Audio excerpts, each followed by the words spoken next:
सरगोदा से खबर शामिल करते हैं। आला अफसरान की आशीर्वाद, करप्ट मुलाजमीन out of control. Revenue department में करप्ट मुलाजमीन बराजमान, अफसरान की जेबी गरम। रजिस्ट्री मुहर्रिर शहबाज बिल्ला और अकारिब ने डिपार्टमेंट को घर की लोंडी बना दिया। रिश्वत दें और मतलूबा नाजायज काम करवा रहे माफिया ने नया पैकेज मुतारिफ करवा दिया।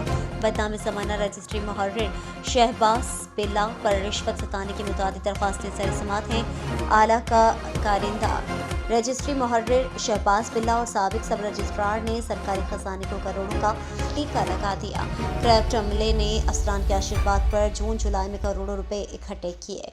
FBI हुकाम ने चंद रोज कबल रजिस्ट्री ब्रांच पर छापा मारा था। रजिस्ट्री ब्रांच का तमाम सरकारी रिकॉर्ड अपने कब्जे में लिया था। FBI ने करप्ट अफसरान से करोड़ों रुपए रिकवर किए मगर कोई प्रेस रिलीज जारी नहीं की। रजिस्ट्री ब्रांच में तैनात मुलाजमिन ने लाखों रुपए मालियत की गाड़ियां खरीद ली। MD होप न्यूज महर साजिद शाकिर ने माफिया की निशानदेही की तो बासर शख्सियात आपे से बाहर हो गई। मेरे अजीजों के खिलाफ खबरें क्यों शाया कर रहे हैं? सहाफ़ी को धमकियाँ। रेंट ए कार की आड़ में कबाब और शबाब की महफिलें सजाने वाला सहाफ़ी की धमकियाँ देने लगा। मेरे अजीज़ों के खिलाफ खबरें लगाई तो मुझसे बुरा कोई नहीं होगा। इमरान मैगन की सहाफ़ी को धमकी। रीजनल डायरेक्टर एंटी करप्शन और कमिश्नर सरगोदा मातहत अमले के खिलाफ कार्रवाई करने से गुरेज।